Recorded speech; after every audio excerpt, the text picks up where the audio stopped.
Before we get into this video, I do have a big update to share with you guys. Not a good update. Many of you are already aware of it, but I know not all of you follow me on Instagram and may have missed the news.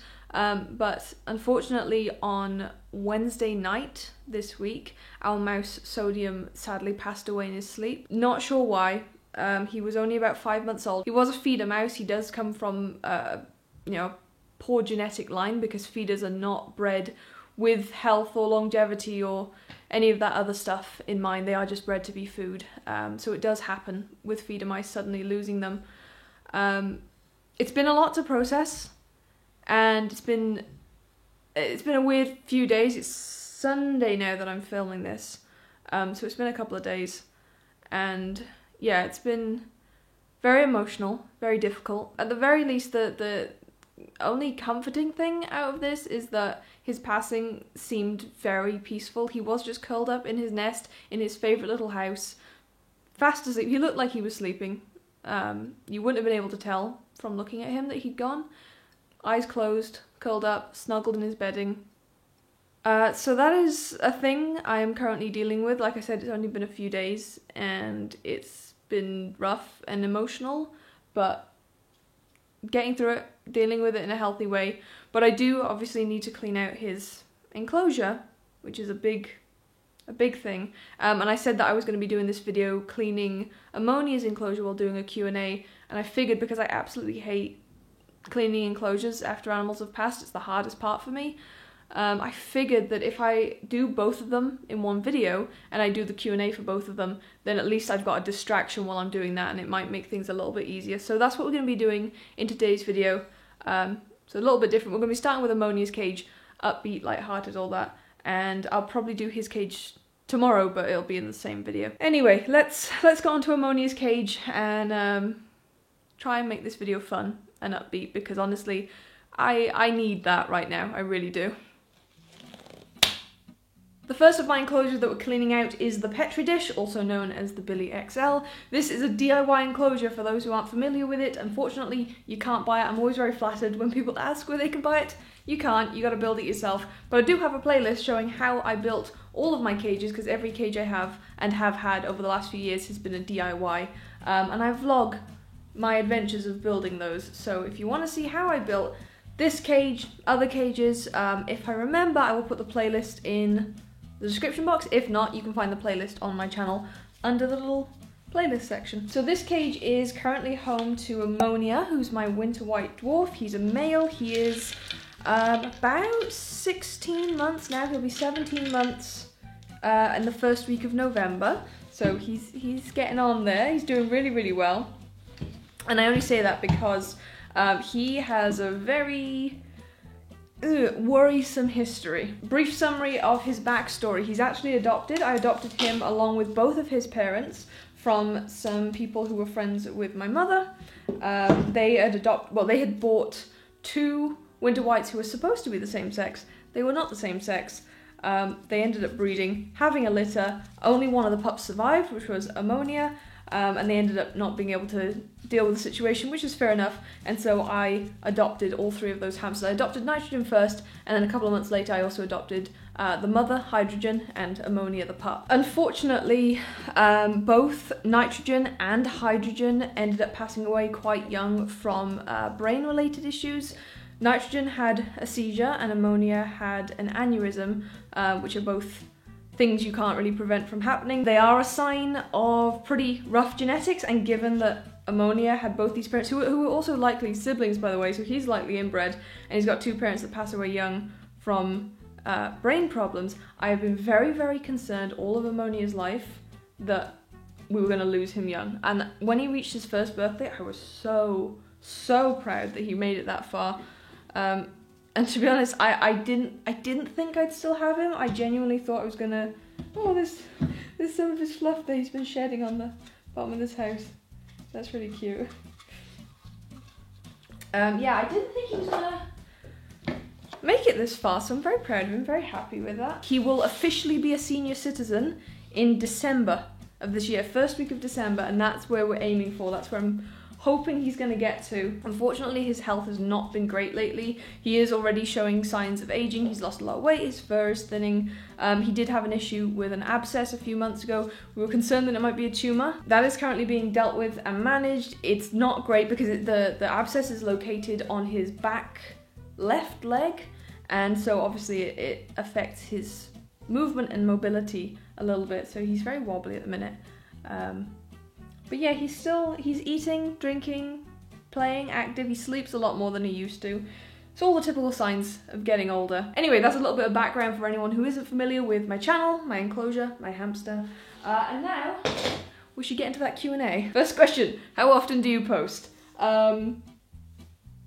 Yes, I do in fact post. I try to post once a week. That is my goal. Because it takes quite a bit of time to put into these videos, and that wasn't a sentence, was it? Videos take time to put together. They take time to plan, to script, to film, to edit, upload thumbnail images, all the information, all that stuff. So I aim for doing it once a week. I find that if I do it too much, it just kind of ruins the fun for me and leads me to not wanting to make videos anymore and going on 2-month breaks. Which are your favourite Asian countries you wish to visit in the future? I would love to visit Japan, mainly because I want to go on a photo trip there. There are some absolutely stunning landscapes, locations, beautiful places. I would absolutely love to go and just spend the whole time shooting things. In an artistic way, not in a American way. Am I allowed to say that? Yeah. Favorite places to look for cage inspiration? Pinterest, definitely Pinterest. There's so many gorgeous photos of natural enclosures. They're not just hamster enclosures. You can look at enclosures for all sorts of other small animals and get inspiration for them. All right, we need to get this out. Oh, of course my phone's ringing. All right, nice filthy sand bath we're gonna have to clean. Lovely. Full of stuff. We might as well take the frame out as well. Okay, next question. Did you used to live in England? No, I have never lived in England ever.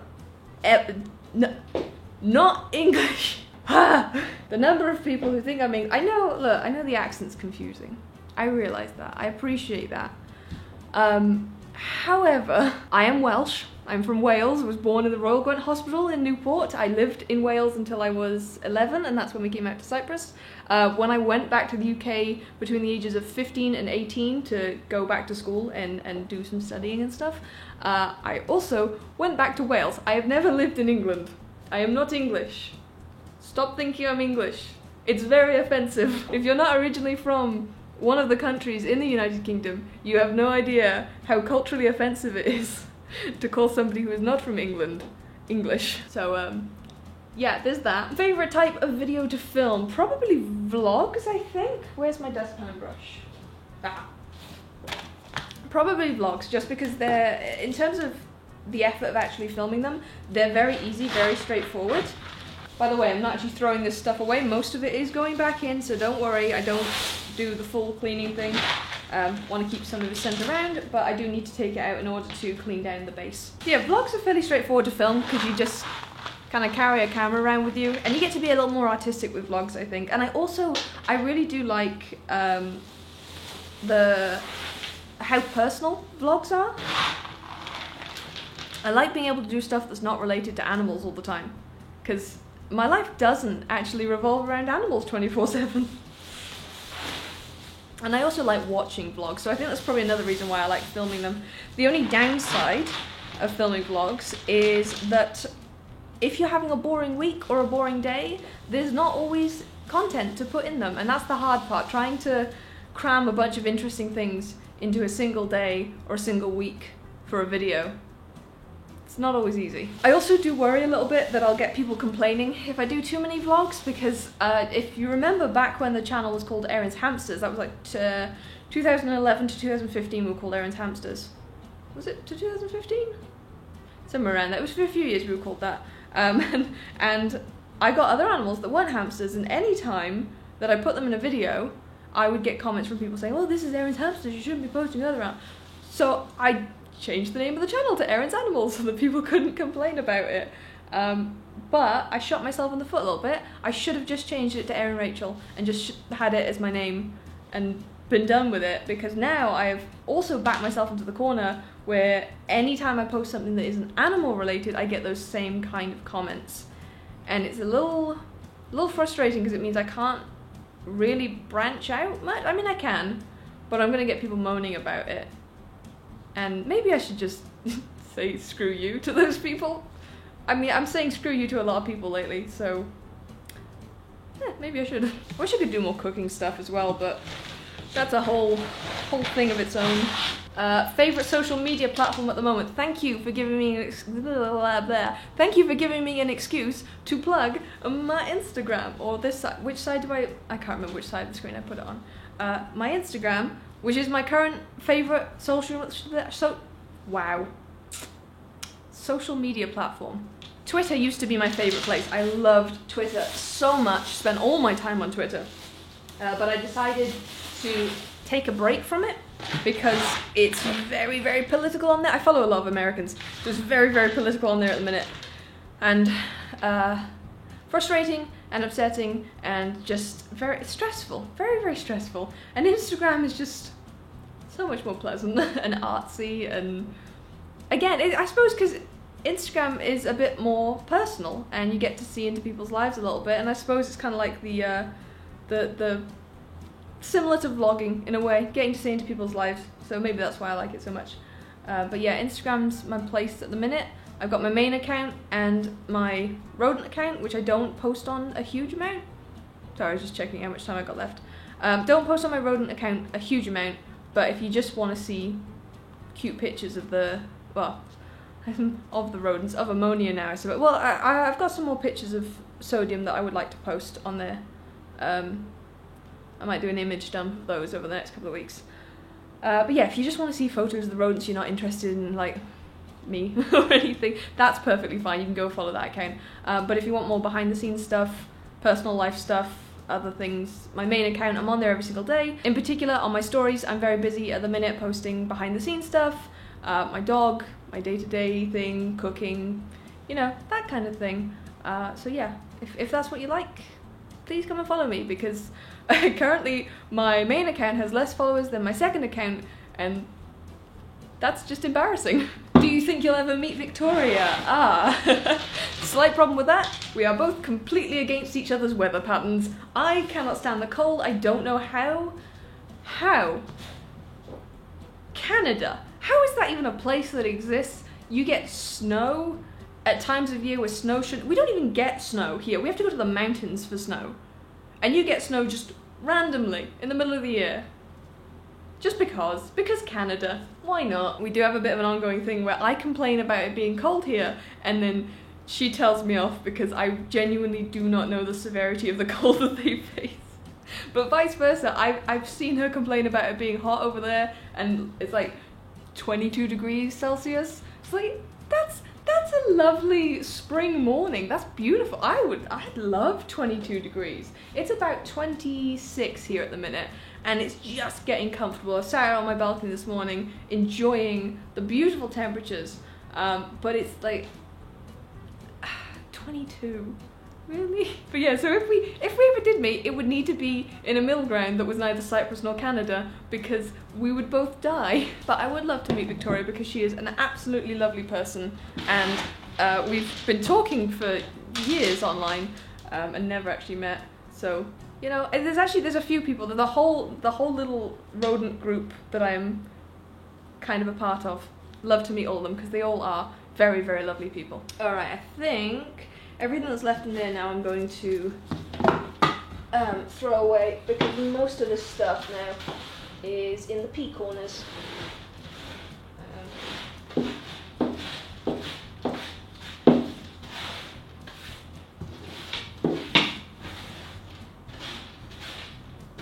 Oh, it's so awkward to get under there. Oh.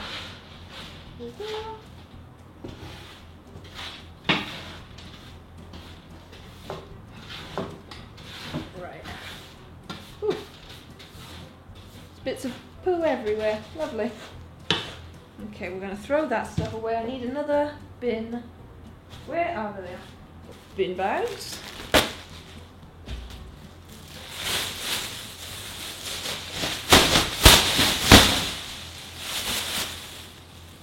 This is where I belong. This is my true home. For I am trash.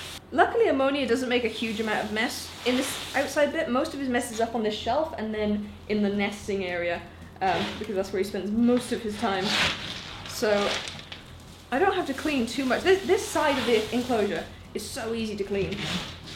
You just take everything out, take the bedding out, throw away the poop corners, put everything else back in. Very simple.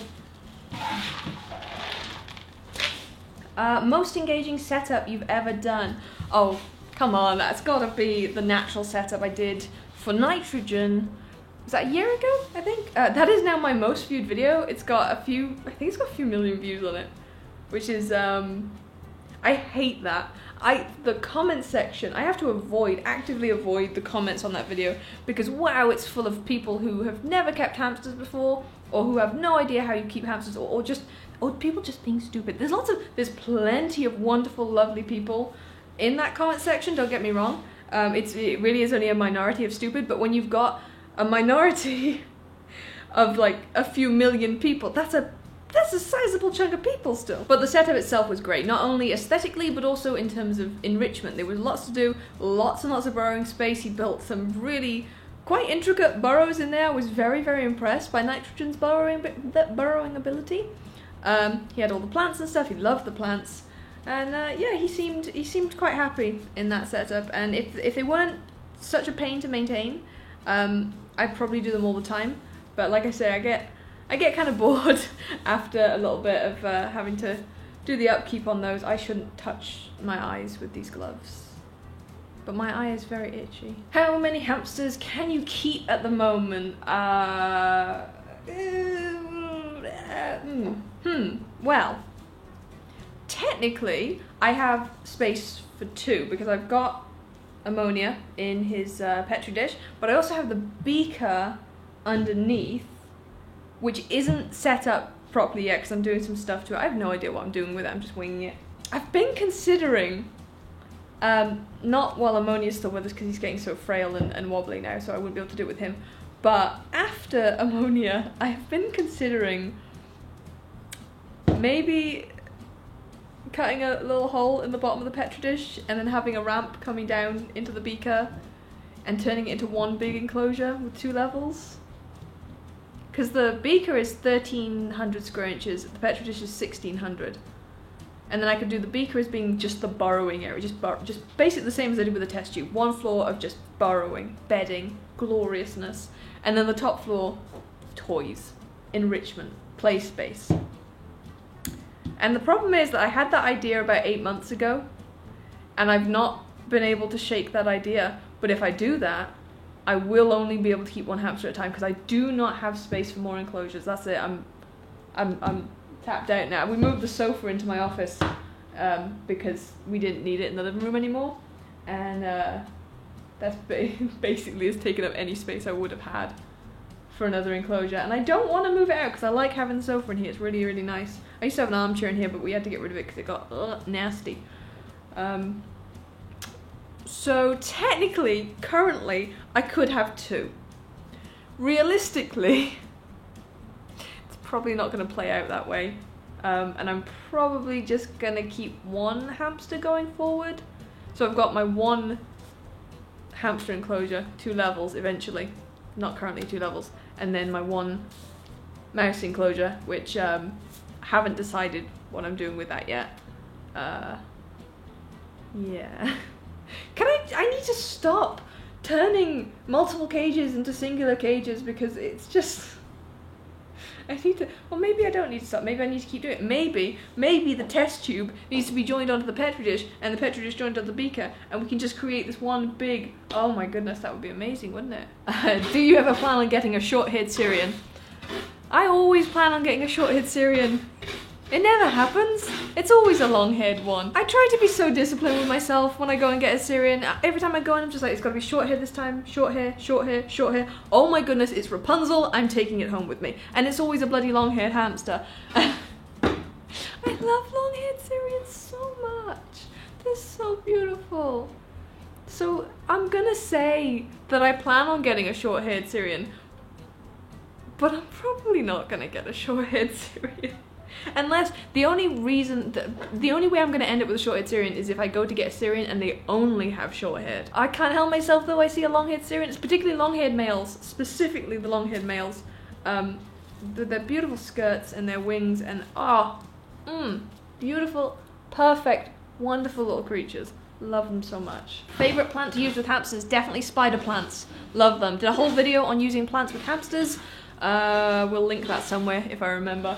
But yeah, I've got a video talking about that subject, and spider plants look so nice in the enclosures because they're just grasses. So they add that nice bit of greenery without being too over the top. And also they're very easy to take care of, so that's a bonus. All this top stuff can be reused. So we'll just pop that to one side. Have you ever had a hamster that didn't like playtime? This guy down here, he hates coming out for playtime. He never comes out, aside from if I have to take him out for cleaning purposes or, I don't know, medical checks, stuff like that. He does not like coming out to play, it freaks him out way too much, so just leave him in here, and that doesn't bother me because he seems happy in here. It's an enriching enough environment for him. I really don't know where he is.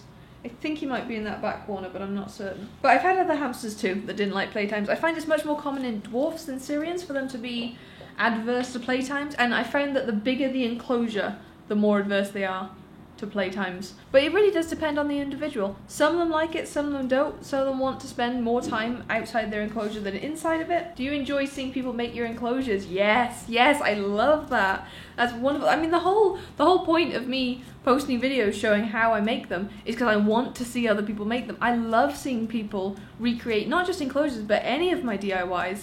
If you recreate them, post it on Instagram, tag me in a story, in a post, whatever. I will share it on my own stories because I love sharing that stuff. And I don't get to see it very often. People tag me on Twitter more than anything else, and I retweet it there as well. But since I'm not using Twitter at the minute, Instagram me your stuff, please. But please, absolutely, recreate the ish that I make. I love it, it's fantastic. Making your own stuff is such an important life skill. It's so necessary. The number of things I make, not just cages, but just general household stuff, furniture that I make because I can, because you can just grab a pile of stuff and turn it into a thing. Oh, hello. Hi, darling. Hi, how you doing, wobbly boy? Yeah, I've got gloves on. You're gonna bite me, aren't you? Yeah. Yeah, I thought so. No, you can't chew me. Thank you. To use coco soil, how do I dry it out? In the oven? Yeah, you could probably do it in the oven. I don't see... I mean, have I used coco soil before? I can't remember if I've used it or not. But I've had to use beddings that I had to, wet a block of it and it expands and you let it dry out. And I just let it dry out outside. Takes a couple of days. Make sure you turn it every few hours or so. But I would think you could probably dry it in an oven. You just got to make sure that the temperature is low. So probably between 50 and 100 degrees Celsius, and you do it for a long time, so it's probably going to take a couple of hours, and make sure you're turning it again regularly so everything dries evenly, and just keep an eye on it as well. But yeah, I don't see why you couldn't dry it in an oven. Great, now that you're awake, I can go ahead and pull this old bedding out. This stuff needs to be thrown because it's all peed on and nasty. Is it true that you should only use warm lights around your hamster cage? I've not heard that one before. I'm assuming we're talking about the color of the light, basically, not the actual temperature of the light. But you shouldn't really be having artificial lights too close to your hamster cage all the time, simply because it messes up. They need to have a natural day to night light cycle, and it would mess that up if you've got lights going on all night. It's fine to have lights in the room, but around the actual cage itself, if you can kind of keep it dark and dim in the evenings, that's best for them. There's no reason why you'd need to use specifically warm toned lights. Why do you feel the need to inform others about small pets? I don't. I don't feel the need at all. It is not a need in me in the slightest. I do it for fun, because I have this information. I have heaps of hamster information in my head, and I might as well just share it, you know? Definitely not a need, just a hobby, and as soon as it stops being fun, I'll stop doing it, basically. Hey, oh, no. Can you not see that the bedding's not there? Honey? Your eyesight getting worse as well now? How many hamsters have you owned in your lifetime? Should we go through the list? Okay. Cookie, Truffle, Thistle, Pippi, Kiku, Jenny, Trevor, Professor Fatface, Hope, Hendrix, Phoenix, Tatty, Kutch, their 6 pups, Einstein, Amylase, Potassium, Iodine, Sulfur, Osmium, Nitrogen, Hydrogen, Ammonia. I think that's it. 28. 28 hamsters. That's a lot of hamsters. Over a period of 10 years, and many of them I had at the same time.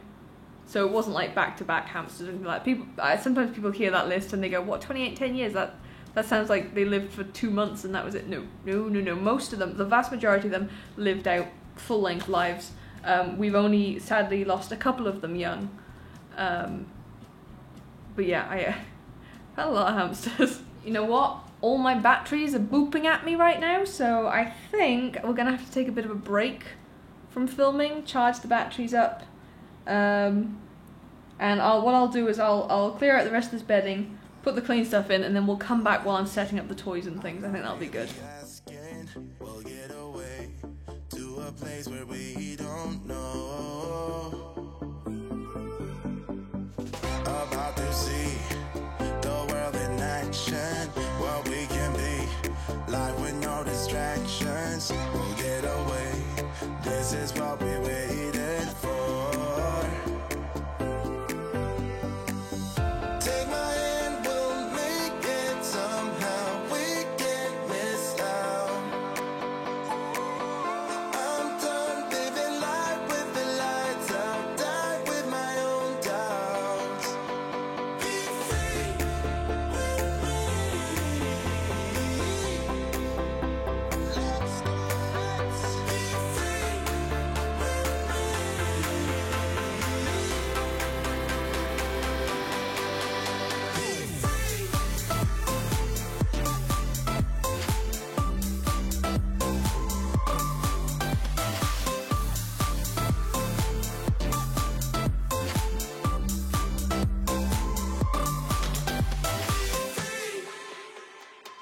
Now looking back, eyes on the freeway, Bonnie and Clyde, a classic cliche. We're on the run, this is what we waited for.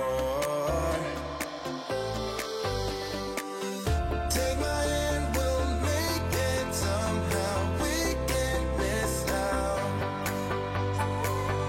I'm done living life with the lights out, die with my own doubts.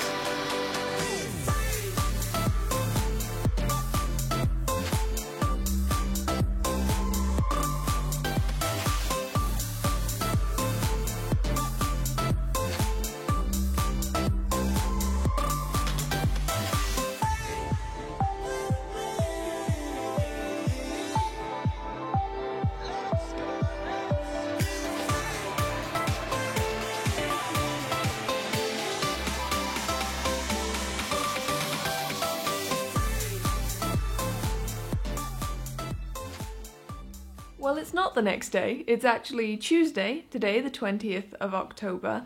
I ended up not tackling this cage yesterday because I wasn't feeling up to it. So because I don't know exactly why he passed away, I do need to do a full decontamination of the enclosure. So everything is coming out. Everything's gonna have to be cleaned.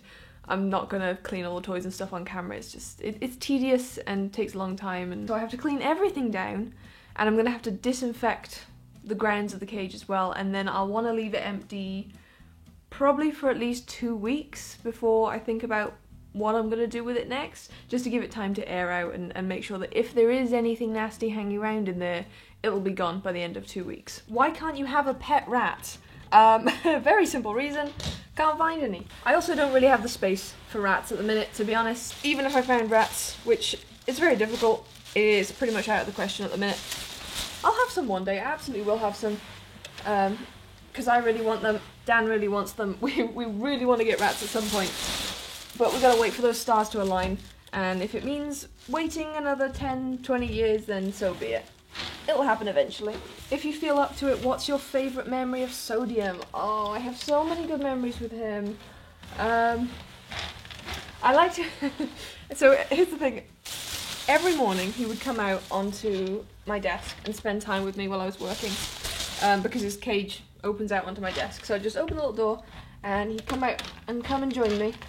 But usually I have my breakfast with me on my desk, and every single morning he would try and steal it, because most mornings I have Weetabix for breakfast with some fruit, and being a little mousey, he of course loves fruit, and turns out loves Weetabix too, and anytime I looked away he'd sneak his little nose in and grab just a little bit of Weetabix or a little bit of fruit and run off with it. I had this really cute photo of Sodium that I took not long ago, where he was trying to steal some of my smoothie that I'd made. And it was just fruit and water, so it was perfectly safe. I did give him a little bit to try, and he loved it. Yeah, it's so cute though. I'll do the wiping down and disinfecting of all the layers at the same time. So now we're going to move on to the second layer and empty out all the toys in here and all the bedding. Oh, let's take that water bottle off first. Is the Detolf still considered a good cage? Yes, absolutely. Detolf is... well, it's not the best cage you can get, but it's certainly good as far as accessibility to most people, because IKEA exists in a lot of countries now. And it's not, for the size of it, it's a pretty reasonably priced enclosure. Well, obviously it's not actually an enclosure, you have to convert it into one. But it's still a good cage. The only downside of it is that you can't put a lot of height in it, so personally I don't think it's the best for Syrians. You can make it quite decent for dwarf hamsters because they're so little, and because all their toys and accessories and stuff are small. You can put a lot of substrate in a Detolf for a dwarf, because they only need minimum of 6 inches for a dwarf. So you can put in plenty of substrate and you can still have space for plenty of toys. Actually, I have a video from back when I had a Detolf, 2014 or 15, I think.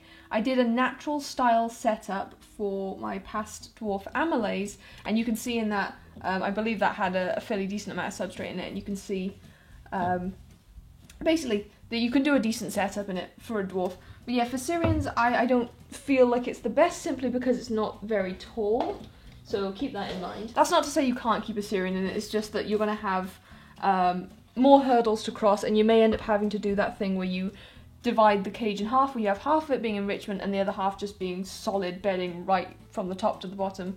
Or you may just have to make an arched lid like I did for the Petri dish. If I had a Detolf again, I would definitely make an arched lid for it, regardless of whether I had a dwarf or a Syrian in there, because having an arched lid just gives you so much more space to work with in terms of depth, so you can have lots of deep substrate and still have plenty of toys and enrichment. What is Cyprus like? I honestly never knew it was a place until I watched your videos. Yeah, lots of people don't seem to know it's a place, which is weird to me, but then I suppose I am slightly biased on that one. It's... oh my gosh. A huge hailstorm has just started up. Rainbow! Beautiful big rainbow! My cat was locked outside, and he was howling because there's hailstones coming in. Okay, so we've just had like 4 months of complete dryness. It's been very dry, because it gets over here in the summer. It gets very hot. Our temperatures hit usually into the 40s Celsius. I think it's on the same sort of weather line as California in the USA, because I think we're like in line with each other geographically. But we have fairly... oh my goodness, those hailstones are really coming down. Yeah, we have fairly similar weather patterns, I've noticed, to California. But we have this really long dry season right throughout the summer months. And then out of nowhere, in October, we'll get these big storms. But this, I promise you, this will be gone in like 10 minutes. They just come out of nowhere and then they disappear. And it's bizarre, but very cool. I like it. We're coming up to storm season now, so we should be getting some nice thunder and lightning, which is great for photography. I love photographing thunder and lightning. A little bit scary, but a lot of fun. My exposure is completely blown out now because the lighting is ridiculous today. There's so much fog all over. Okay, we've just gone from... I can't show you because then obviously see the outside of my apartment, and I don't want you to see that, but we've gone from completely clear, normal skies to a dust storm that kicked up. I saw that go first, so that was the winds picking up, and then all of a sudden there's just now fog, you can't see anything outside the window, and hail, and rain, and a rainbow.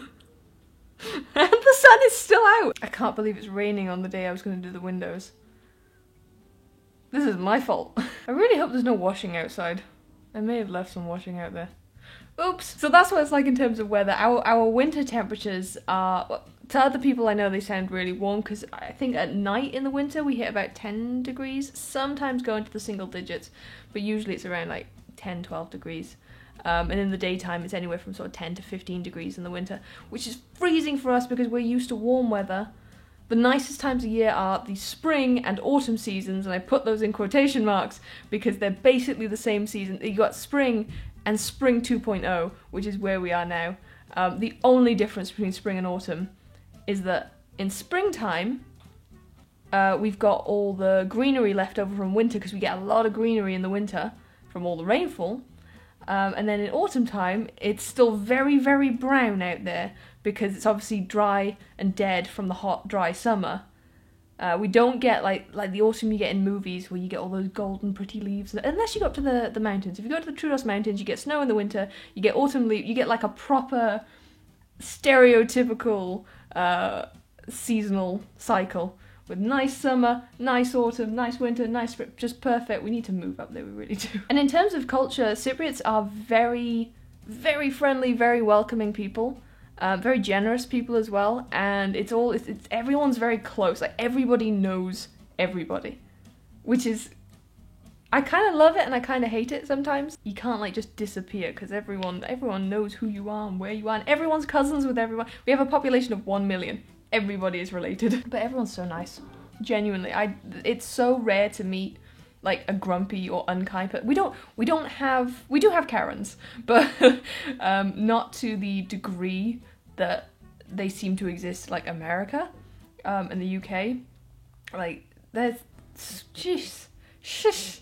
You got to just throw some people in the water over there, because some of your people are just nasty people. So entitled. Which you do see sometimes with the tourists that come over here. Very entitled tourists. That's a thing.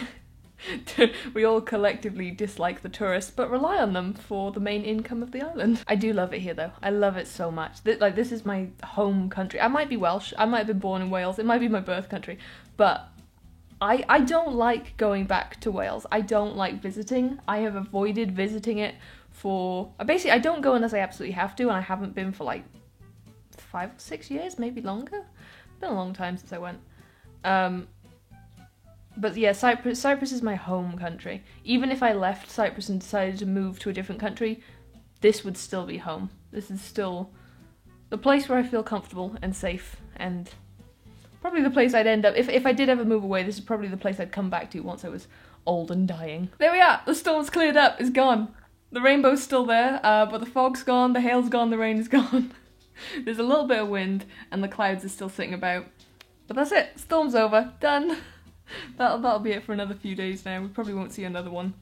They'll start to increase, like there'll be more of them as the season goes on. But yeah, that's it. Done. Oh wow, you really chewed that up. Wow.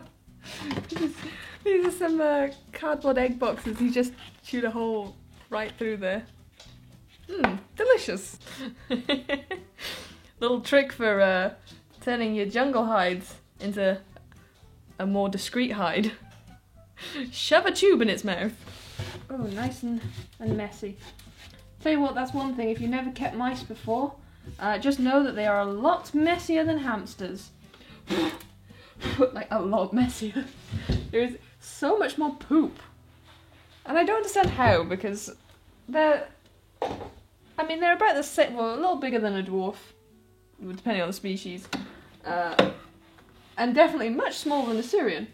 And yet, pooping machines. Why did you take apart the dropper and the watch glass instead of keeping them? Didn't I do a video talking all about this? I feel like I did. I think I did. Basically because I didn't need them anymore. That's it. I didn't need them anymore. And I needed the wood from them for other projects. Most of that wood went into making a new cat wall for my cats, which I love. I'm sure you guys will get to see that in a vlog at some point. And finally onto the top level, which was Sodium's favourite place. So, a lot of the supplies have already been removed from this level because I moved them when I was looking for him. So there's not a lot to do, it's mostly the hanging toys. There's a couple of things on the ground and then just the bedding.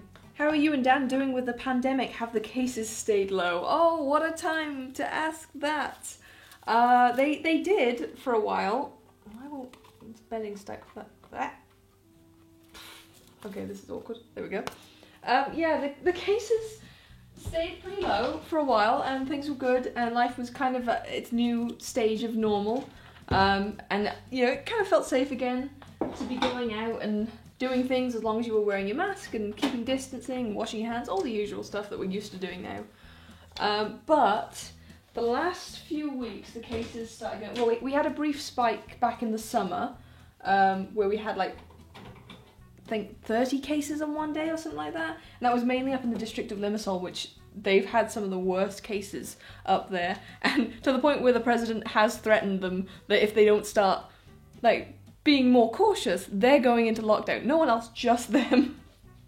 Which is interesting. But yeah, this weekend, or this last week, we had a massive spike in cases out of nowhere. And it's basically been blamed on the fact that weddings and stuff and parties and things have been made legal again. So people can go do all that stuff. And they've just been taking advantage of it and going crazy and not being safe. And people are just getting really lazy with, you know, personal safety and hygiene and stuff. So we had, I think we had like 50 cases and then it suddenly jumped to like 80 cases. And then we had 103, 104 cases in one day, something like that. That is the first time since the virus got here back in March that we've ever had triple digits in one day. Which is terrifying until 2 days later when we got 200 cases in one day. So things have been tightened again now. A lot of those cases again came from Limassol because I don't know what's going on up there. What's happening? But yeah, a lot of the cases were in Limassol, so they've had some stricter measures put in place. I know they've got curfew again now, although not as strict as the first time. So we had a really strict lockdown in April and May, I think it was, where you could only go out of the house once a day, and you couldn't just go out for any reason. You had to get permission from the government first, and it could only be for one of 7 reasons that were deemed by the government to be, you know, valid reasons for wanting to go out. So you had to get permission to go out. You could only go out once a day, and you could only be out for maximum of 3 hours, and that was only if it was reasonable for you to be out for 3 hours. Like they made very clear, it's like, if you have told us that you're going out to go to the pharmacy, which is 10 minutes down the road from your house, and we find you still out 3 hours later, oh, you're going to be in some trouble, because that's not how this works. There was also a curfew from 9 PM until 6 AM, I think. And yeah, there was other stuff, I'm sure. I can't really remember anymore. It feels like such a long time ago. It was only a couple of months back. It's really strange. All the schools were closed and everything. I mean, everything was closed. People were out of work. Dan was out of work for a few weeks, it was. Just the whole island was shut down. The borders were closed. The airports couldn't run except for emergency situations, repatriation, stuff like that. Anyone who did travel had to be quarantined, and they designated a bunch of hotels across the island as quarantine space, and people were basically just putting... My grandparents were actually in Thailand when the virus got here and when our borders shut down, and they had to be repatriated. And they had to stay in... Well, originally they stayed in a hotel up in the mountains, I believe, and then they were relocated to a hotel that's closer to our district, or in our district, in fact, and they had to stay there for... I can't remember how long the quarantine was. Was it 2 weeks or 3 weeks? I don't know. They had to stay there for a while in their little hotel room, and you're not allowed to leave your hotel room, and you were monitored by the military So yeah, it was interesting. So yeah, it's not as strict as it was back then at the very beginning, because they're trying not to put us into full lockdown again, because obviously that's not ideal for anyone. But at the same time, they have said, if this keeps getting worse, what are we going to do? Yeah, there's nothing we can do. If it keeps getting worse, we can't risk people dying. You know, there's a lot of old people on this island, there's a lot of vulnerable people on this island. Up until this last week, mask wearing was mandatory for the majority of indoor locations. So like malls and shops and things like that, supermarkets. But now it's mandatory for every indoor location. Why can't I unhook this? Oh, there we go. So they've tightened the mask measures slightly, but that's not a problem. Everyone's kind of just used to that now. Right back at the beginning, you couldn't have any guests in your home whatsoever. Then when the cases went down to zeros, you were allowed to have guests again, and now we've gone back to, you can only have, it's up to 10 people can be in a private residence at one time. And as far as like big gatherings outdoors or in public places, you can only have up to 75 people now. But I think, I feel like it's been like that for a while. I don't think that's one of the new measures. I'm not sure. Oh, and if you're caught not wearing your mask, it's a €300 fine, which, depending on where you're from in the world, may not sound like a lot of money, but when you take into account that most regular jobs only pay between about €3 to €5 an hour, €300 is a lot of money. It's a lot of money. So it's good incentive for following these rules. So yeah, it's crazy again at the minute a little bit. Just remembering that I've been feeling sick today and now my asthma's playing up. It's nothing. Don't panic. Have you ever kept a species and then decided never again? Yes, but not with hamsters. With hamsters, I love all species. However, it was with rabbits. We had rabbits a few years ago, Jack and Candy. Jack passed away in 2015, I think. And we always said, after him, no more. Because as we discovered, through keeping rabbits, they're a lot of work. They're really high maintenance. And they are not well suited to us. And that is on not researching an animal before you agree to give it a home. Because they were both adopted by an idiot. An absolute idiot. That was the last lesson I ever needed for not researching an animal fully before agreeing to it. Never ever again. They're lovely animals. Absolutely wonderful. I love Jack and Candy. Jack was, we still talk about him from time to time and reminisce over some of the cute stuff he used to do, because it was like having they're like a combination between a cat and a dog, and they're wonderful as animals go. Like, they're great, but just the care and the upkeep was just too much for me. Do you have any siblings? Yes, I have 4 siblings, 2 fully biological older brothers.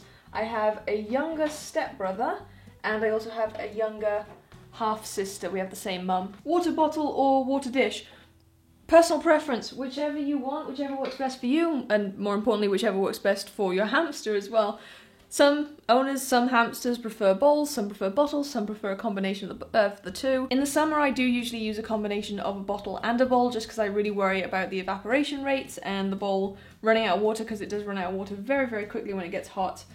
Just knowing that bottle is there gives me a bit of peace of mind. Did you take a woodwork class, or have you taught yourself? You make amazing builds. Thank you very much. I appreciate that. I just dropped my thing on the floor. No, I've never taken any woodworking classes or any lessons or anything. I am completely self-taught, which is why if you look back at some of my older builds, they're very different from some of my newer builds. The main way that I've learned woodwork is simply through trial and error. I build things, I do things wrong often when I build them. Well, I do fewer things wrong these days than I did back at the beginning, but I learn from those mistakes, and next time I build something, I know what not to do, and I experiment with different things every time I build something as well. So I'm not just, it's not just learning from the mistakes, but also experimenting with things and actually going looking for the things that work and the things that don't. And I think it's fair to say I've improved with my woodwork over the years. I've got a long way to go still. But yeah, self-taught, which I'm quite proud of. Cats or dogs? Won't accept both as an answer. Well, that's fine, because I'm not going to give you both as an answer. I am a cat person through and through, always have been. They are my favourite pets to have. If I could only have one kind of pet, including rodents and stuff like that, I would have a cat. If it was down to just, you can have one pet and nothing else, 10 out of 10 times I'm gonna say a cat. Now, that's not to say I don't love dogs. Obviously, I have my own dog. I love Rodney. He's wonderful. He's such a sweetheart. He's so funny. He's my workout buddy. I'd spend so much time with him every single day, and I love him to bits. But yeah, I'm a cat person. I just went to get my disinfectant spray only to find that I don't have any left, so I'm gonna have to pick some up from the supermarket later this week, which means we're pretty much done now. All the bedding's cleared out, all the toys are cleared out. I'll wash the toys at some point, not doing that today because I'm tired now. It's been wiped down. It's fine, it'll do, it'll manage for a couple of days, and then I'll disinfect it, and then I'll leave it 2 weeks, and should be fine. So it was not as bad as I thought it was going to be. I think mainly because I had the distraction of chatting with you guys while I was doing it, so thank you very much for coming with me on this. Normally I do this on my own, and it's very, very hard. I don't think I've cleaned one out on oh no, I think I cleaned potassiums out on camera, but not in a chatty vloggy kind of video. I did that as a tutorial as to how to clean out a cage after an animal has passed. But yeah, this made a big difference. Maybe I'll do this again in the future because I feel like this is healthy for me. I feel like it's a good thing. And I know that people are already eager to know, are you getting another mouse, all that stuff. It's a little soon to be asking. Lots of people did ask, like the day after he passed, people were asking me. Maybe it wouldn't hurt to have just a smidge more tact than that, because it was kind of annoying to have people, the minute my mouse has passed away and we've barely even, time's barely even passed since we've buried him, you got people going, so when are you getting another one? When's your next one? It's like, it does make you feel like those people don't actually care, A, about my animal, and B, about me and my feelings, because it's like, oh, okay, so this is just entertainment to you. My pets don't actually mean anything, and I don't mean anything either. Good to know, that makes me feel great.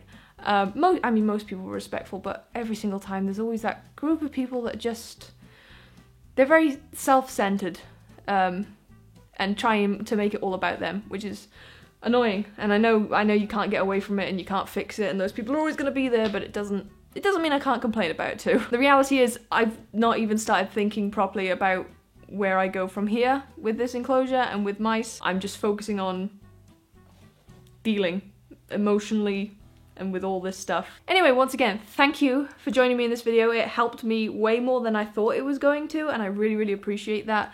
If you did enjoy the video, please don't forget to leave a thumbs up. You can leave comments down below, all that stuff. You know the usual. I don't need to explain it to you. YouTube's been around forever. You know what to do. And I guess I'll see you guys whenever I see you next.